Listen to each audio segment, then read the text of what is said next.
Thank you, Sarah, for that kind introduction, and thank you to my mystery advocate.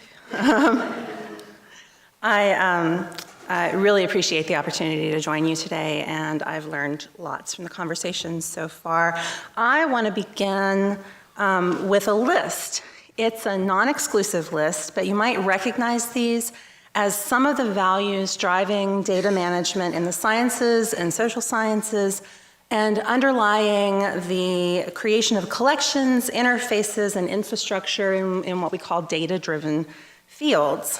They have their problems of positivism, to be sure, these values, and it's become the necessary project of many thinkers in the library community, some in this room, to demonstrate how underlying assumptions of neutrality and universality in them, and therefore in our practices of selection and description, our design of search mechanisms, and even in many libraries, public service policies and stances around them are in fact decidedly non-neutral expressions of dominant, sometimes oppressive ideologies.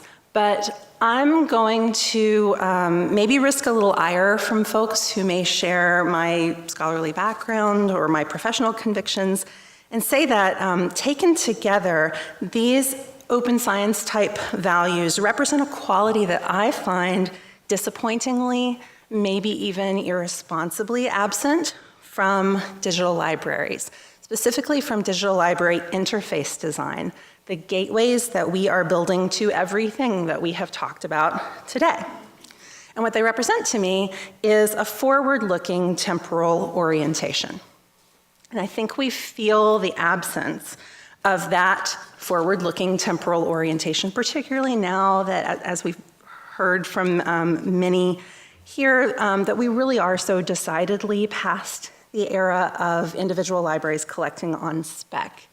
That is past being able to hold an image of libraries in our minds as places unstuck in time, libraries on the long tail, libraries with a far, far future reach. It's a challenge to hold that image now of libraries where we invest in and gather materials that may have no immediate use value. So while administrative imagination slowly catches up to the logics of the network, local pressures move in and train our attention on contemporary, not future needs, on meeting needs, as we say, just in time. Now, please don't misunderstand, I'm not proposing that we adopt the values of open science wholesale in the humanities. You know, it would be a cold day in hell when reproducibility takes hold in English departments, for instance. And it's important to note that openness itself has different valences across humanities and social science fields. Instead, what I'm suggesting is that we consider the cumulative effect of underlying value sets like these in terms of their temporal orientation, the degree of forward-lookingness and open-endedness that is inherent in the concepts we hold dear and what that means for the systems that we build. So it is kind of awful to go dead last in a 2-day event, you know, talk about future orientation. You prep the whole talk in the near certainty that everything that you have to say will already have been said. And I think indeed you will hear some echoes of especially Tom's presentation, Galadriel's presentation, the conversation that we were having with Chris and Jane in what I'm gonna say. But I think I do have a few extra things to add. I'd really like for us to devote some time at the end of this symposium to collective thinking about the liberatory potential of humanistic digital libraries, and specifically about freeing up the unrealized multiple creative trajectories that mostly rest too latent in them. So my argument today builds on a sense that digital humanities collections, archival and otherwise, are more likely to be taken by their users as memorializing, conservative, limited, and suggestive of a linear view of history than as problem-solving, branching, generative, non-teleological. And this is a design problem. We're building our digital libraries to be received as audiences, to be received by audiences as lenses for retrospect rather than sort of as stages to be leapt upon by performers, by co-creators. In other words, they're not the improv platforms that they should be. They're not spaces for projection, planning, performance, speculation. So whether we're talking about born digital records or those historic documents that have undergone the phase change of digitization, once they're online, I don't really want special collections anymore. I want speculative ones.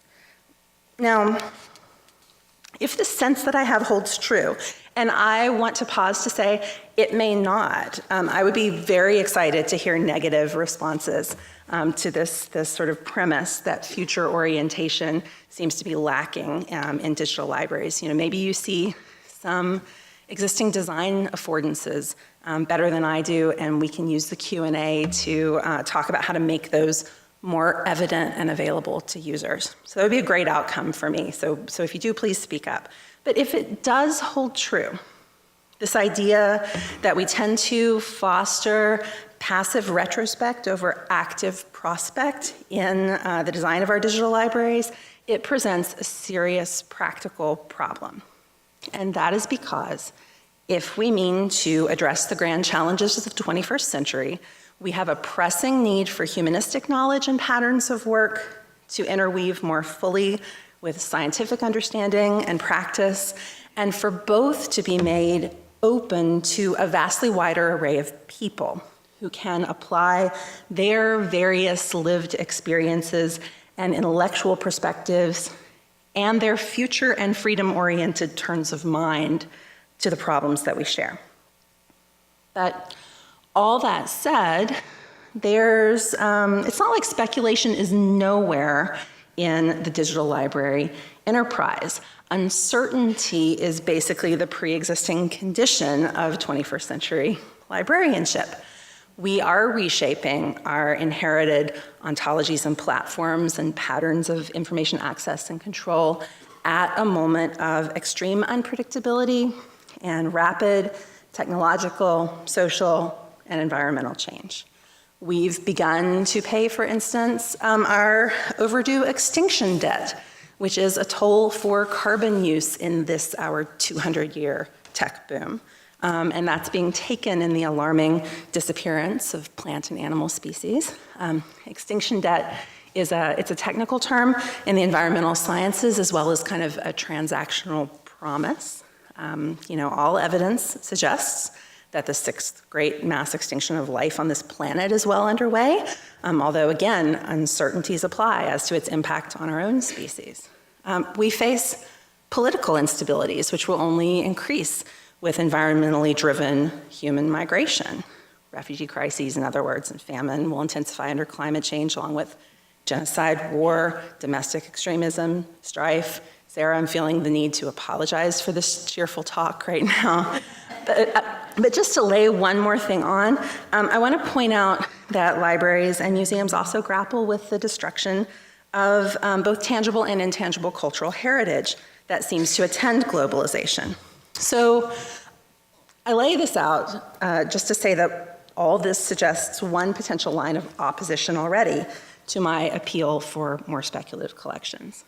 Perhaps given such a level of disruption and shock, you are prompted to wonder with media archaeologist Wolfgang Ernst whether archival resistance against change, I'm quoting, is indeed a virtue. This comes from an essay in a collection on decolonizing archives.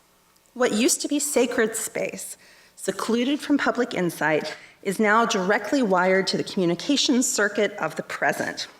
The archive loses its temporal exclusivity as a place remote. He goes on, with increasing mobility and acceleration, should we rather value the immobile archive for its time-resisting virtue? But even if we wanted our archives to only sit still and look back, we would have to prepare the digital knowledge infrastructures that surround them to operate under uncertain and fast-changing conditions. And I mean this in the most, straightforward and practical way. Are our collections sufficiently accessible, data mineable, documented, linked? Are they resilient, redundant, well-stewarded, robust? Are we adequately imagining far future conditions as we put them together, including conditions of resource scarcity and decline? And this is actually not, Chris said today, quoting Dan, forget about the pragmatism. This is not the pragmatic kind of future orientation that I'm going to talk about today, but it's one that has rightly consumed most of the energy and imagination that my communities, the DLF and NDSA communities, have for their work. Instead, it is that word, imagination, that leads me to the conceptual and emotional issues at the heart of my talk, to design problems, to problems of mission and affect and agency. And I'll get back maybe to a little pragmatism at the end, but I want to start with ideas that are squishier. Are we designing libraries that activate imaginations, both their users' imaginations and those of the expert practitioners who craft and maintain them? Are we designing libraries that are emancipated from what I'll shortly, sort of in shorthand, show you that many people experience as externally imposed, linear, and fatalistic conceptions of time? Are we at least designing libraries that dare to try, despite the fundamental paradox of the Anthropocene era that we live in, which asks us to hold both unpredictability and planetary scale inevitability simultaneously in mind? So how can we design digital libraries that admit alternate futures, that recognize that people require the freedom to construct their own independent philosophical infrastructure, to escape time's arrow and subvert, if they wish, the unidirectional and neoliberal temporal constructs that have so often been tools of injustice? Those are my questions. And all of these are concepts from Afrofuturism and speculative practice, from Kairos and temporal modeling, the Caribbean otherwise, the design of impossible archival imaginaries and usable pasts, and from emancipatory research and archival liveness and the ethics of care, all ideas and fields that I'll draw just a little bit from today, as I try to lay out some preconditions for humanistic digital libraries that just might, as C.P. Snow once said of the community of scientists, hold the future in their bones. Now, my favorite line from our symposium readings comes partway through Dan Hazen's Rethinking Research Library Collections, and he's discussing what he calls the exuberantly expressive new modes of both authorship and authority that are emerging in the digital age. Libraries, Hazen writes, are on uncertain ground as they engage with this fractious, seductive, alien, and essential universe. And that's a line that resonates beautifully with concepts from Afrofuturism, the fractious, seductive, alien, and essential cultural and aesthetic movement that first sort of set me on this line of inquiry. And a few of you in the room have heard me speak on Afrofuturism before. A few of you may have read a little thing that I wrote, but I believe it's worth my repeating some of those ideas here. And to share, I want to start with a 90-second clip from a 20-year-old documentary by filmmaker John Akumfra, and here's where I focus the sound.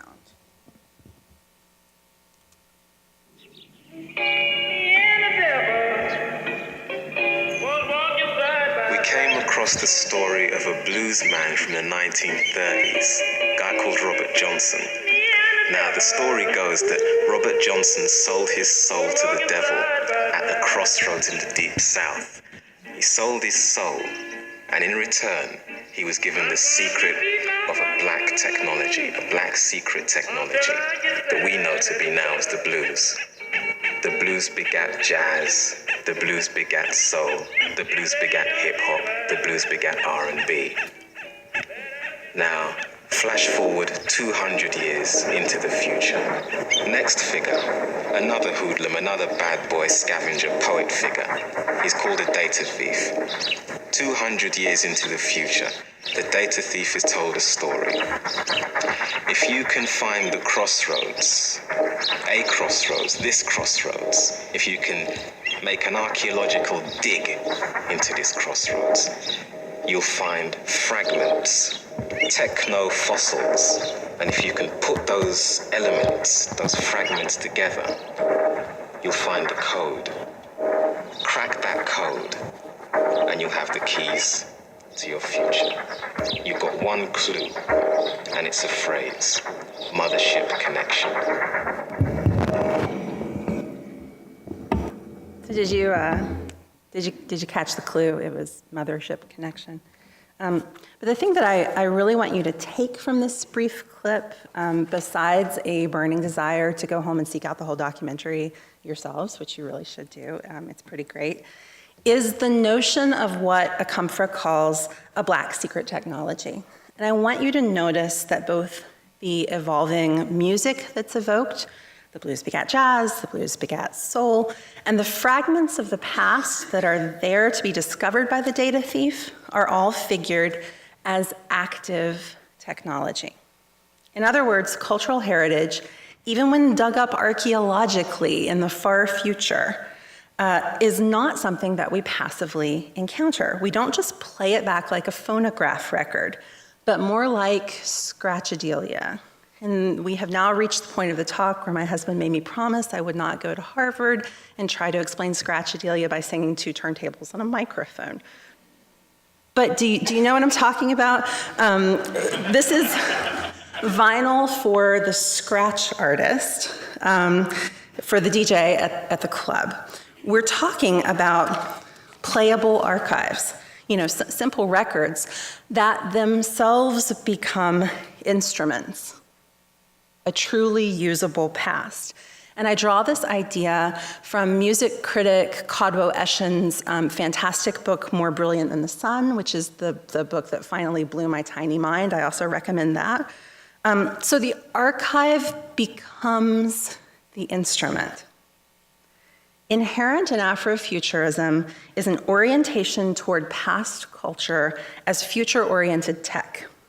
Codes to crack, tools to use, collections to transform. Now, like Akamfra, let's skip forward in time a bit before I kind of back up and fill in the middle. Here's Rashida Phillips.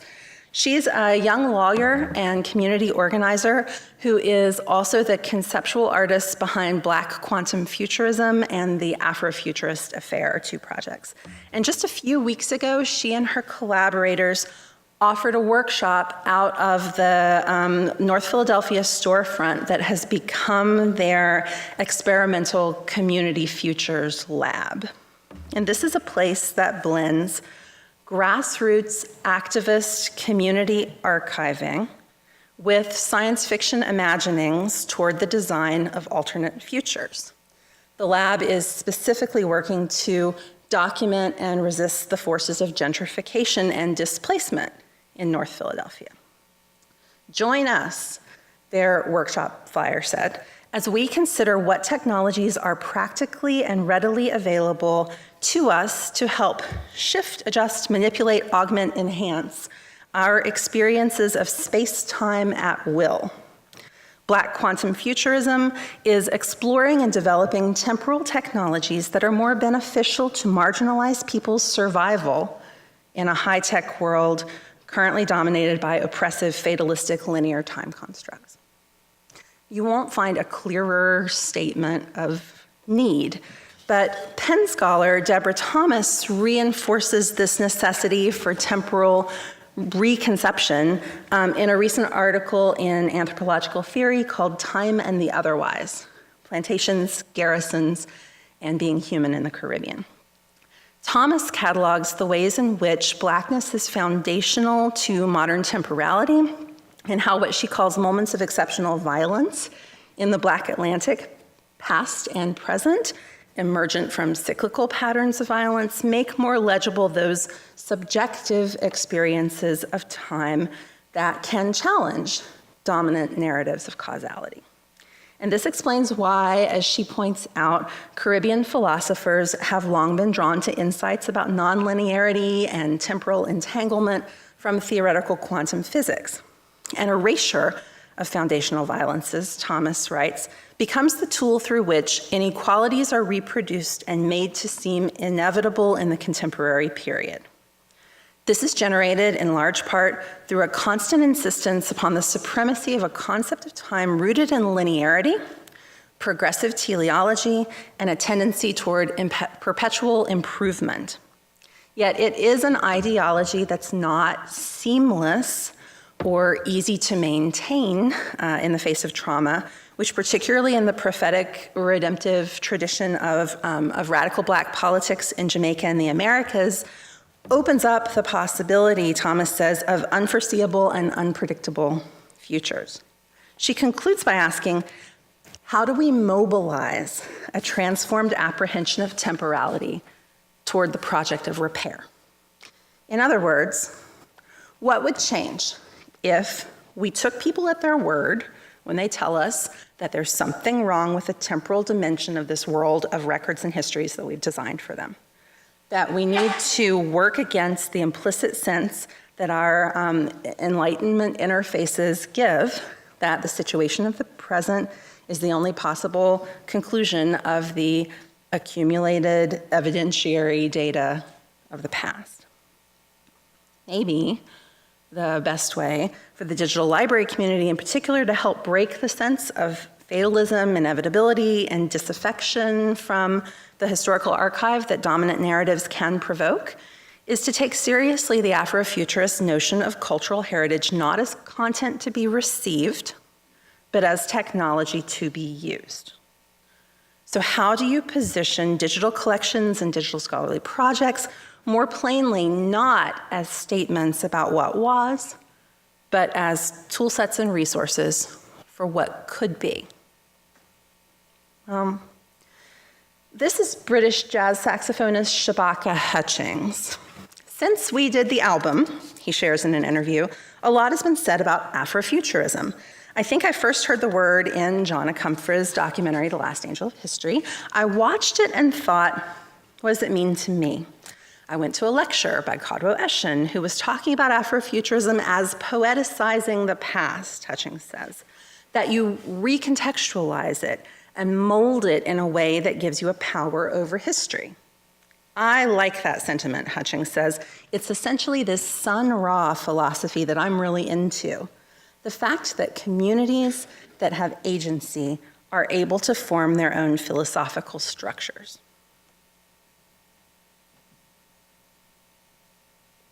Communities that have agency are able to form their own philosophical structures.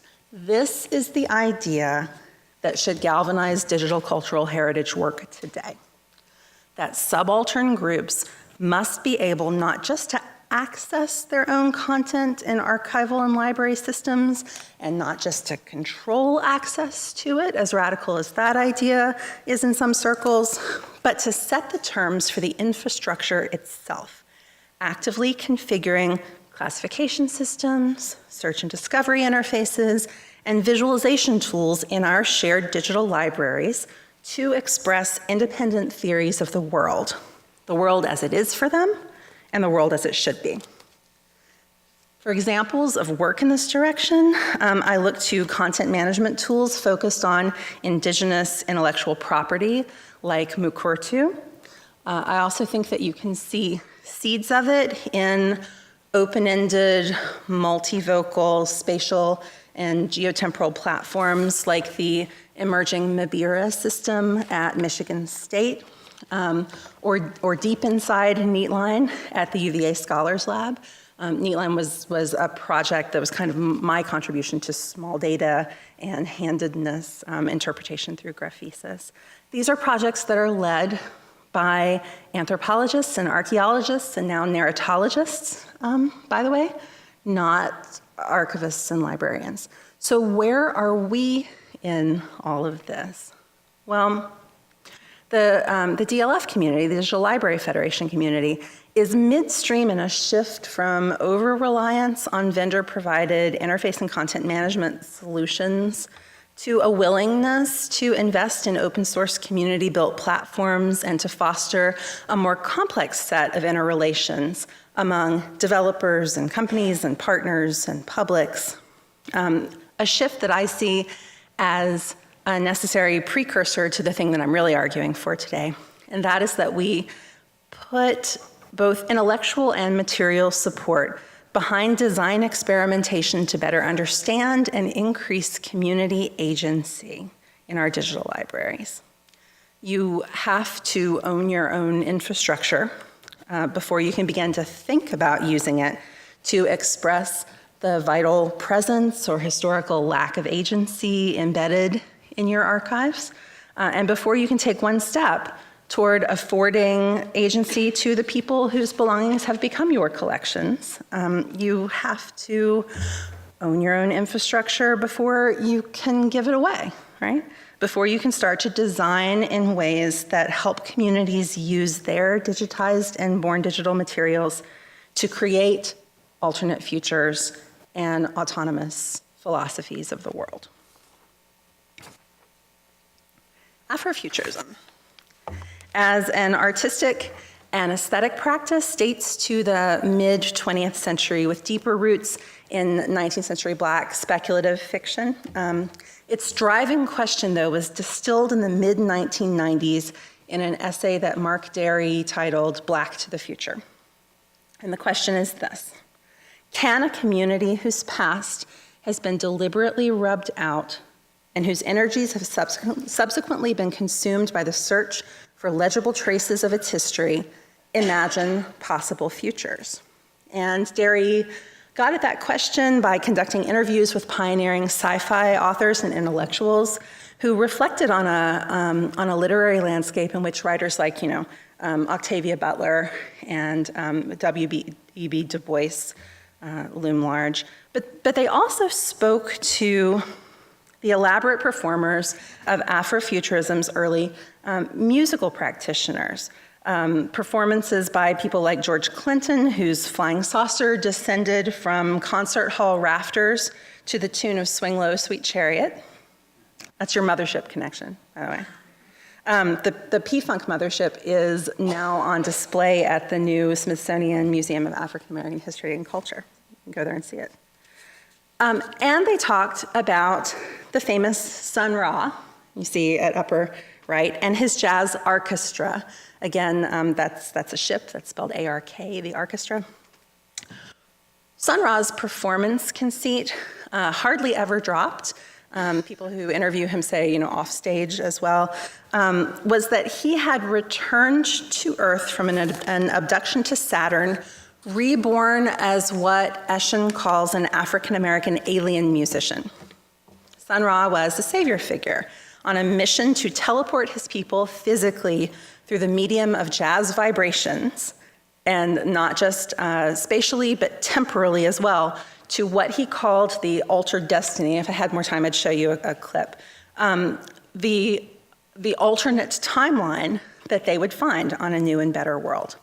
So there have been Afrofuturist strains in hip hop and techno and R&B. You can see traces of it in mainstream artists like Michael Jackson and Prince, but I particularly recommend the work of Electric Lady Janelle Monáe, who leads Androids to Freedom, and also that of a little-known Detroit-based techno group called Drexcia, whose subaquatic revisionist history about a futuristic Black Atlantis begins in horror.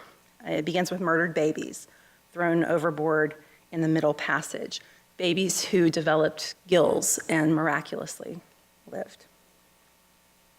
So you see that even in its exuberance, as it imagines alternate destinies and divergent timelines, as it turns slave ships into motherships and alienation into salvation, Afrofuturism never loses sight of its roots in trauma and loss, and most especially, it never forgets its archival aporia, the gaps and uncertainties that open possibility even as they hurt. Can a community whose past has been deliberately rubbed out imagine possible futures? And this brings me to the impossible archival imaginary, a term from a recent article by Anne Gilliland and Michelle Caswell.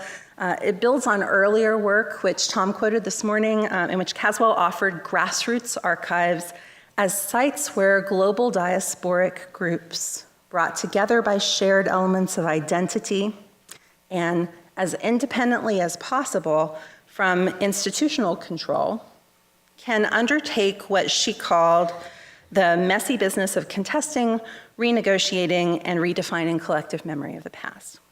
And her focus on that piece was on, actual archives. The impossible archival imaginary, on the other hand, centers in the absent or unattainable archive, in records which don't exist. This may be because they've gone missing, they've been destroyed or spirited away, or because they never existed in the first place, no matter how much we wish that they had.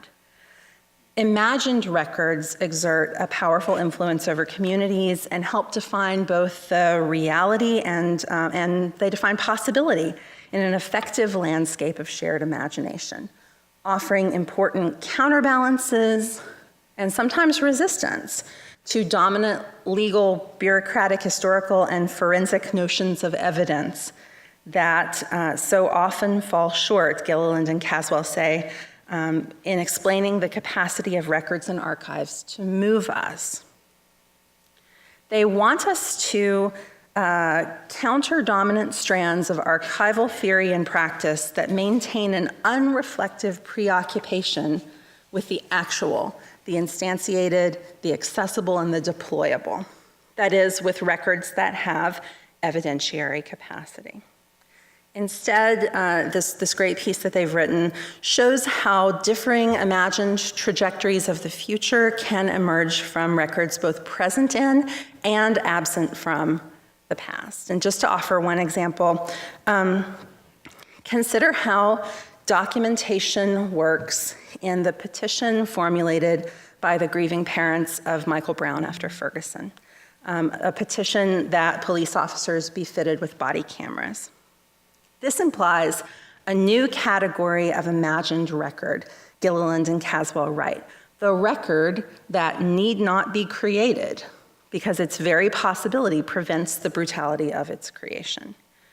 The what if of absent documentation, in this instance, the non-existent imagined record of Brown's murder that might have been captured had a camera been in place, creates an alternate universe, a temporal paradox, a speculative timeline. It has, to quote, an envisioned aspirational trajectory to bring about a more just future. The basic case that Gilliland and Caswell make is that archival theory and practice can no longer afford to ignore phenomena of the imagination, and that complicating the link between record and event opens up archival thinking to non-dominant and pluralistic epistemologies. It's an argument akin to one made by another pair of archivists more than a dozen years before. That's Wendy Duff and Vern Harris, who advocated for the development of new standards in a 2002 article on deconstruction, on narrative, on futurism, and on archival description. And that was called Stories and Names. Our dream, they wrote, is of a descriptive standard which is liberatory rather than oppressive, one which works as a touchstone for creativity rather than a straitjacket. What would the attributes of such a standard be?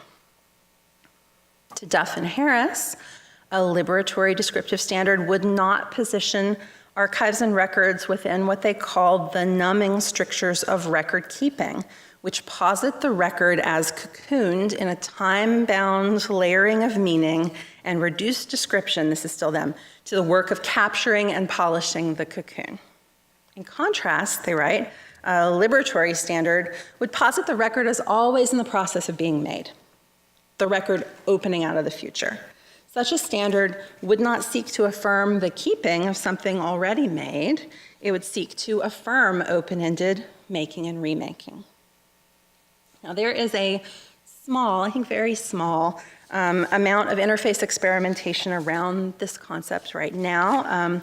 Just in brief, I would cite much of the work of University of Canberra design professors Tim Sherratt and Mitchell Whitelaw.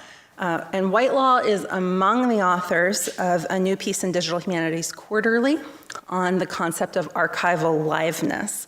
That's Tom Schofield et al., if you want to look it up, which outlines attempts to bring open, broadly participatory, and temporally aware design and visualization to archival collections, not as something enabled by or resulting from expert metadata creation, but rather happening synchronously with processing by archivists and catalogers and in community with end users.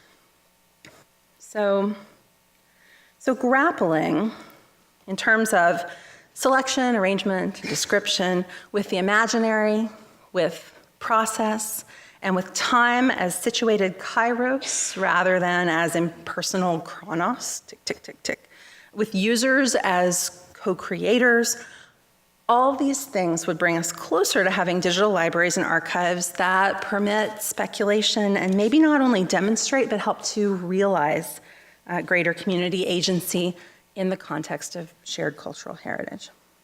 But if it must be our collective argument now that research libraries can no longer purchase and house truly far future-oriented collections full of stuff no one's asking for at present, well, I'll just point out that imaginary archives, they probably come cheap and don't take up a lot of space. But could digital libraries emancipated from time's arrow, geared toward community imagination and control and looking forward rather than back, become systemic instruments of liberty? We know from emancipatory research theory, the best of which, by the way, I have found in the literature on nursing and disability studies.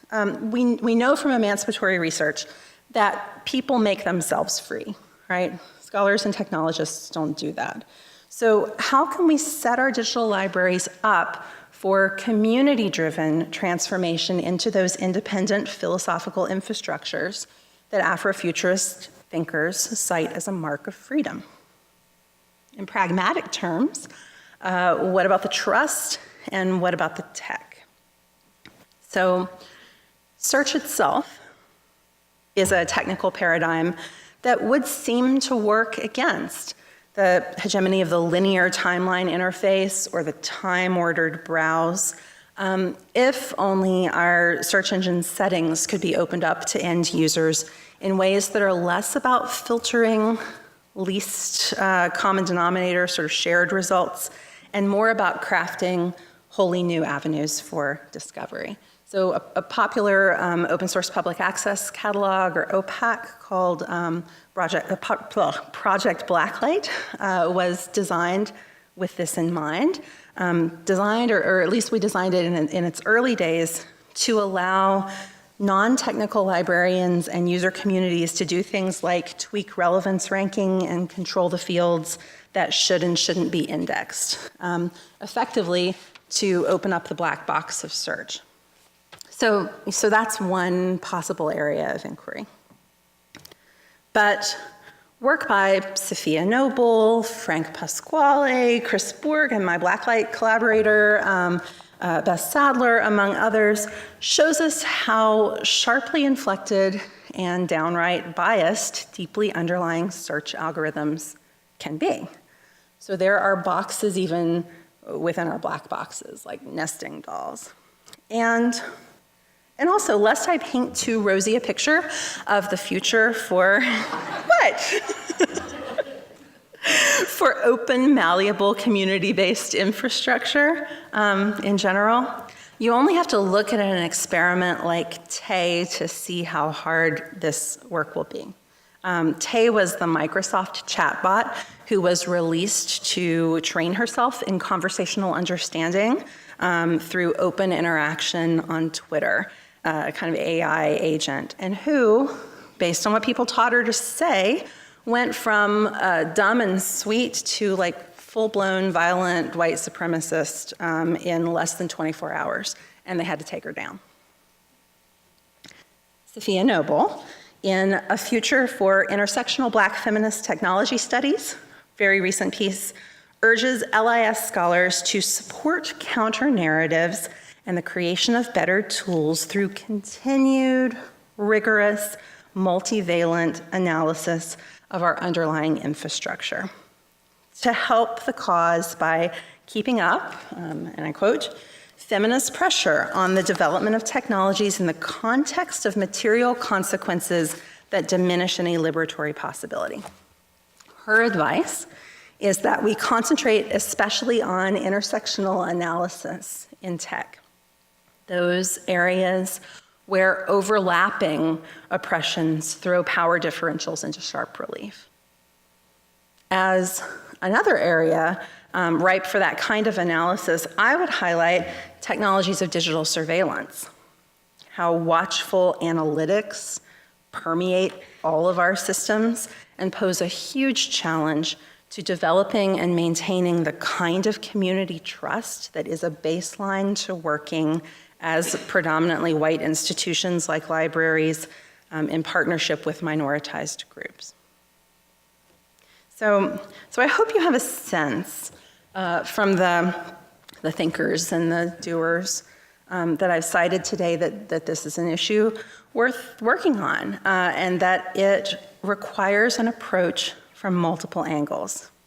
Archival theory and practice, humanities scholarship, the intersectional analysis of built systems, community-based activism and the arts, visualization, imaginative representation, including the picturing of things like absence and wishes. We also, I think, need more basic theorizing, coupled with really concrete design experimentation of just what liberty, agency, and temporal orientation can mean in complex digital library systems. And finally, I think that we need to articulate a shared list, similar to that non-exclusive set of open science-ish values that I began with, of touchstone concepts for working in speculative collections. Ideas that practitioners can kind of hold on to keep themselves focused and honest and capable of collaboration across institutional and disciplinary and town gown lines. So how would we start such a list of values for future-oriented humanistic digital libraries? And I will just throw out a few to see if any stick. I value subjectivity, permeability, possibility, agency, hope, and respect. But I want to return in my last moments with you to the question that anthropologist Deborah Thomas let linger at the end of Time and the Otherwise. A question that, in our context, presumes a level of success for this enterprise. How, she asks, do we mobilize a transformed apprehension of temporality toward the project of repair? Now, Thomas is talking about repair in the social and cultural sense. Repair as healing, as reparation. I find it impossible to read this question now, though, without also thinking of library and digital knowledge infrastructure. Systems that we may need to correct, systems that we will need to patch and maintain, content that we may want to migrate and preserve. I can't answer her question yet, but I know that repair itself is not a backward-looking activity, even if that's what's suggested by everything in our Western tech cultures of the new, of planned obsolescence and continual innovation. An argument for future-oriented humanistic digital libraries is not an argument against maintenance and repair. It's not an argument against appreciating the past and honoring and protecting what our archives house today. Instead, it's a suggestion that we might transform, in Thomas's terms, our very apprehension of temporality in a way that better links our imagination for the future with an ethic of care for the past and for the people who will always live in the spaces in between.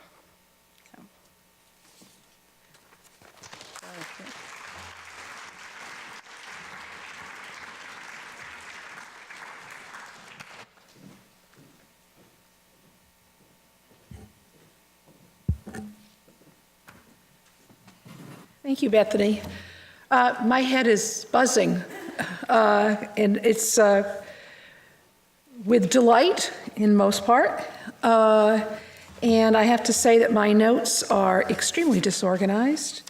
So I have a number of thoughts that are mostly impressionistic and a number of questions that I'd like to pose as well. First thing, I love the title. And I wonder if, in reality, collections are usually speculative in that they are contextualized. We have speculated that something works with something else the way that it does and that it mutually reinforces another object that it sits next to or is kept in the same room or is given the same subject heading. And if most collections aren't scratchadelia, as you put it. And the Emancipatory Library, speculating that the goal of the library is to liberate, to make free, to unchain, which I think most people in 21st century librarianship would agree with.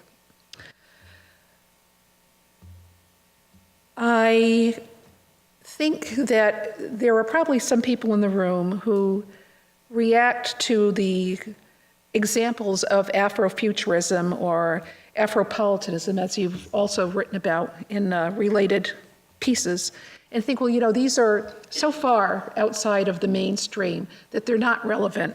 And if you think that, then I would say, as at Harvard especially, we should Google the term New Qing dynasty.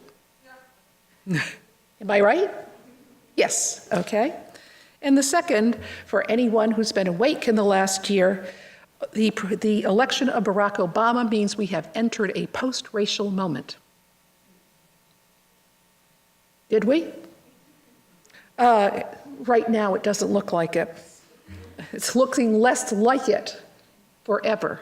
So what may seem as fanciful examples of alternate views of how to conceptualize the world are maybe fanciful examples, but they uncover a reality that is very close to us in our culture and very close to us at scholarship right here in Cambridge. When we put digital libraries together, we talk a lot about contextualizing the materials that are there. We don't just stick a bunch of electronic files up on a server and let them free in the world and hope that people will figure out what they are. We provide metadata for them. We provide background materials, critical apparatus, all the kinds of things that scholarship has been known to provide. And when we do that, we in fact suggest a particular kind of meaning. Criticism has always done that. The theory wars are the great demonstration of that meaning should be determined by the contextualization of the object itself. And when we do that, we may not only limit varieties of meaning, we limit the possible intellectual and emotive ownership of the things. And I think this is what Bethany is trying to tell us this afternoon. And this is a moment of extreme unpredictability, New Qing history and post-racial moment included. And I would say, with someone who is often connected with Barack Obama, Rahm Emanuel, never waste a good crisis. This is the moment for which we were made. This is the moment for which we can do something. So I want to ask some questions about what I heard this afternoon. In particular about openness, because I agree that that set of values, a preliminary set of values that we've heard before in other contexts, are not bad. The second set of values is even more interesting. But in regard to the first set of values, what does open mean in regard to context? Can we make something that's open? Should we make things that are open to multiple contexts? How do we build something that's open to multiple contexts and openly inviting of contradictory views and interpretations? Is that our goal? Or do we say, well, let's just have separate sets of views, separate sets of digital libraries? Is it better to create a clear picture? Or to try to create something that promotes a clearer, more inclusive picture? Or is it better to provide a kaleidoscope for which to see the objects that we encounter? What would change? I was particularly struck by the idea that artifacts or cultural heritage is not content to be received, but technologies to be used. And I think that most of us in very subconscious ways do that. But we tend to think that they're objective. So how do we get beyond that? Or how do we recognize it, in some cases, even celebrate it? How do we and can we foster inclusion and not a future that is fragmented or a set of polarized interpretations, counter interpretations, the political rhetoric of the current moment? How can we create a space for multiple voices to be heard and not have them sounding like they are in competition with each other, even if they contradict each other? How do we build a space in the digital archive to imagine the imaginary? And is the story of the Black Atlantis any more unbelievable than the stories we learned in grade school of the first Thanksgiving? I don't think so.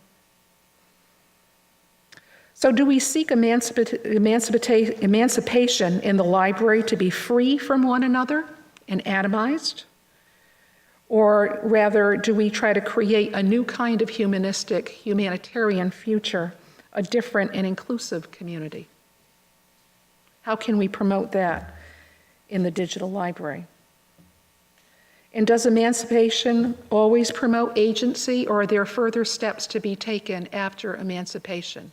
Especially looking back at the history immediately following the end of the Civil War as an example.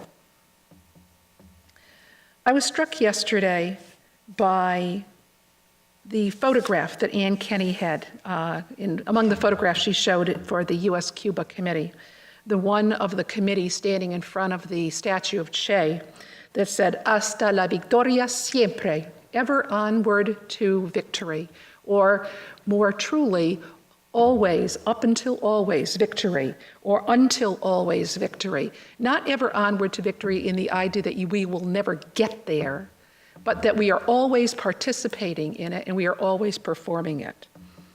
So maybe we need to start thinking about hasta la colección siempre, ever onward the collection, or until always the collection, always remixing, always relooking, seeing differently from a different angle with a different interpreter who speaks a different language in a different voice. And how do we get there? So my first question to you is, how do we, I hate to use the term promote agency because it sounds like it's a gift to be given, and it is not ours to give, but how can we function in a world to enable agency? Right, well, which I think really is the core question, and I don't think I have the answers. I think I have questions and not the answer to this. But thank you for that. I mean, those were all remarkable observations, and I think are right on. This is why I highlighted those lessons from emancipatory research and the theory on emancipation to make it really clear that you can't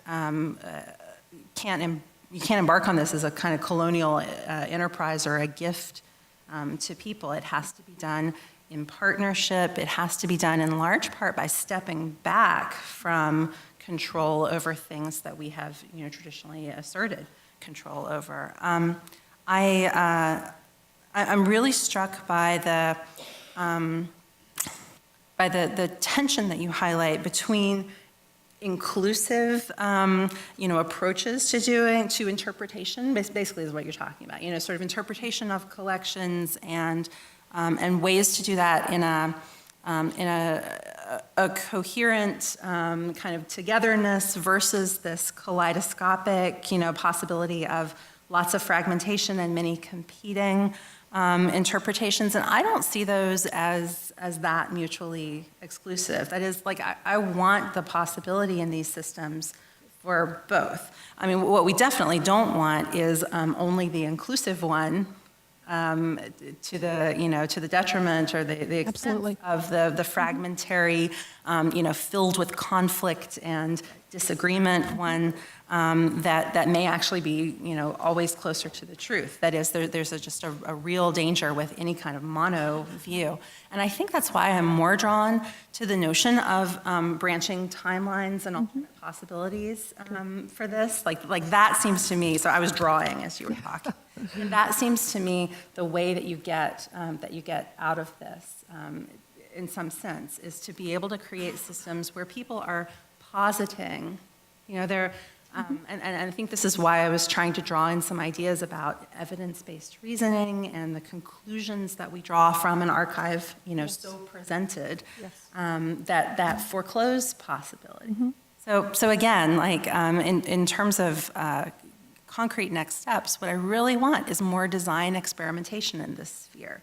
More sketches, more little tools, more attempts to visualize and picture and experiment with intellectual control and what this stuff looks like, because that's so critical to our, how we receive the contents of these digital libraries that we're building itself opens up or forecloses possibility, and that's what we have to pay a lot more attention to, I think, than we really have been.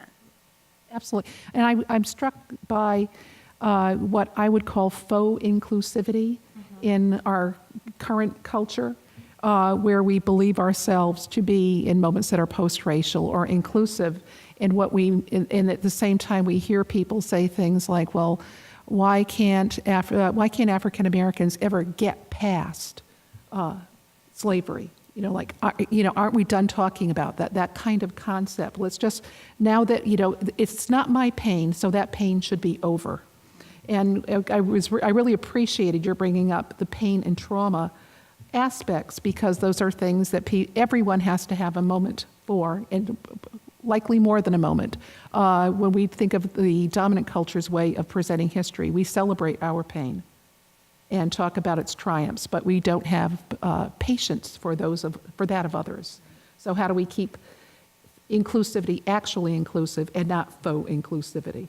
And not a knee-jerk reaction that is sort of the equivalent of the "not all men" hashtag, right? Not all archives. Right, not exactly. All archives But it is something that has to be done in broader community, has to draw in, I think, groups like Rashida Phillips that are, working with community archives, that are doing it for a purpose, that are activist in tone, and find ways to bridge that gap of trust that has sort of rightfully cropped up. But I see that we're, yes. Can we, Sarah, are we out of time? Okay, here comes a microphone. Yeah, we'll take a few questions. We're right at the sort of witching hour. Okay. And I've just used my I'll try to be very short. Me right here. Thanks. Bethany, that was really interesting, and I've been hearing little bits of it from around the community as you kind of lay out this thing. I don't know of a single, I'm Nancy McGovern, I'm responsible for digital preservation at MIT Libraries. I'm an archivist who does digital preservation in a library setting. So clearly I think a lot about the things that you were talking about. All of the archivists that I work with, that I most work with, would recognize and even find familiar everything from imagination on. The first part, if we really want to have a collaborative conversation, if we really want to have a conversation that archivists can feel included in and contribute to, which really hasn't happened yet, it would be great to not characterize archives from a digital library's lens. Two of the things that I'm most proud of is that SAA is, for the first time ever, turning over the whole of Saturday at the annual meeting to the Liberated Archives Forum, all about community archives. This is another generation of practice. When, more than 30 years ago when I was in grad school, we didn't have archives programs. It was an applied history. The conversation we were having is archives are collecting great white men, what are we going to do about it? The second thing that I'm really proud of SAA starting to think about is something called communities infrastructure, where white institutions acknowledge that the model is broken for, sure, we'll take your stuff.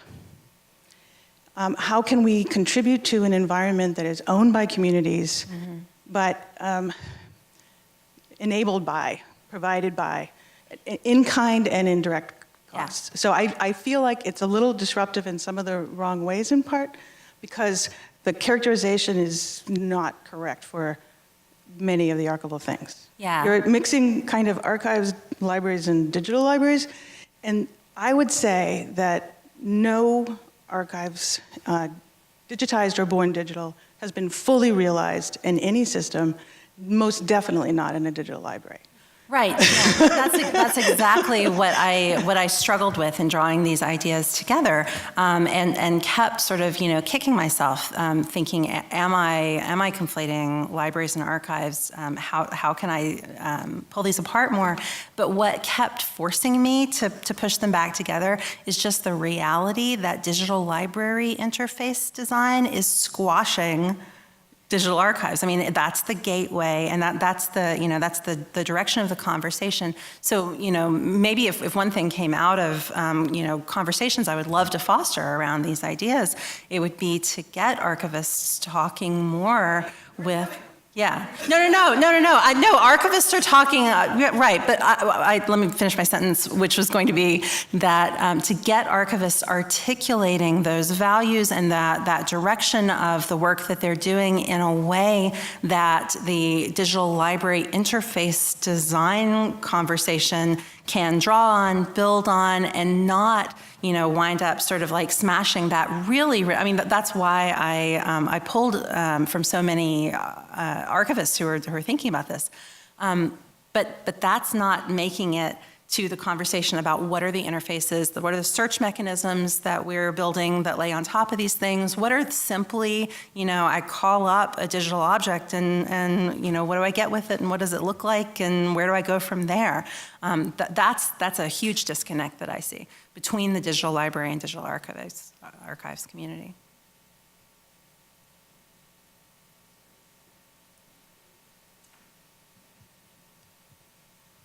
Well, that was a treat. Thank you. And I really, not to be too egotistical, but I really appreciate the shout out to the paper that Bess and I wrote, which if anyone, and it was really all Bess. It's Bess Sadler. It's Feminism and the Future of Library Discovery. I think what you've done in this talk is sort of blow that up and take that even further, which I totally love. So I don't even have a question, so don't worry, it'll be short, Sarah. I have just a plea. So in that paper, we make a nod to a book by Jack Halberstam called The Queer Art of Failure. And it's a book, she talks about silly archives, about learning from loss, learning from stupidity, learning from failure, talks about sort of the whole queer enterprise being really an enterprise of failure.